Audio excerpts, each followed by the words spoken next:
I didn't have to look far for inspiration because I had my parents here with me and কতকাল আর রাখবি রে ধরে ভালোবাসার বাহু ডোরে, কাল ফুরলেই উড়াল দিতে আর কতক্ষণ, একদিন সব হারাতেই হবে রে জীবন। পৃথিবীর মায়া ত্যাগ করে পরপারে পাড়ি জমিয়েছে কিংবদন্তি শ্রীলঙ্কান ক্রিকেটার কুমার সাঙ্গাকারার বাবা কেশেমা সাঙ্গাকারা, যে পিতা ছিল কিংবদন্তির অনুপ্রেরণার উৎস, যে অনুপ্রেরণায় ছেলে জয় করেছিল বিশ্বকাপ, যার হাত ধরেই ক্রিকেটে ব্যাট বলের সাথে প্রণয়ের সূচনা। নামের পাশে অগণিত রেকর্ড, ভুরি ভুরি রানের ভান্ডার, সবকিছুই নামের পাশে রয়ে গেছে, শুধু নেই আর প্রিয় পিতা, যার হাত ধরেই হাঁটতে শেখা, যার অনুপ্রেরণায় মানুষ হওয়া। জীবনের তাবৎ হাসি তামাশার ফাঁকে পিতাকেই বলতেন হয়তো অযাচিত দুঃখের কথা, যার তার কাঁধে হাতে হাসতে হাসতে ঢলে পড়া গেলেও যার তার চোখে তো আর কাঁদা যায় না।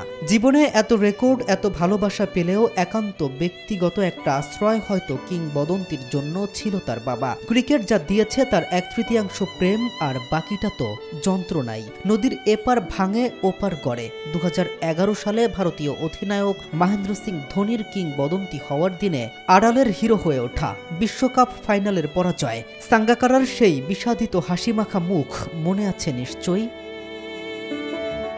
এ যন্ত্রণা একবার নয়, এসেছিল বারবার। 2007 সালে ওডিআই বিশ্বকাপ পরাজয়, 9 সালে পাকিস্তানের বিপক্ষে টি-20 বিশ্বকাপের ফাইনাল হার, আবারও সাল 2012 ওয়েস্ট ইন্ডিজদের বিপক্ষে টি-20 বিশ্বকাপের ফাইনাল হার। এ পরাজয় আপন মনে এসেছিল বারবার। এবার বাবাকে হারালেন, যন্ত্রণার ভাগ দেয়ার জায়গা হারালেন জীবনের সবচেয়ে বড় হিরোকে। শেষ শ্রদ্ধা জানানোর জন্য তার মরদেহ নিজ বাসভবনে রাখা হয়েছে। পরিবার গোপনীয়তা বজায় রাখার অনুরোধ জানিয়েছে। বুধবার সন্ধ্যা 6টায় অন্ত্যেষ্টিক্রিয়া অনুষ্ঠিত হবে।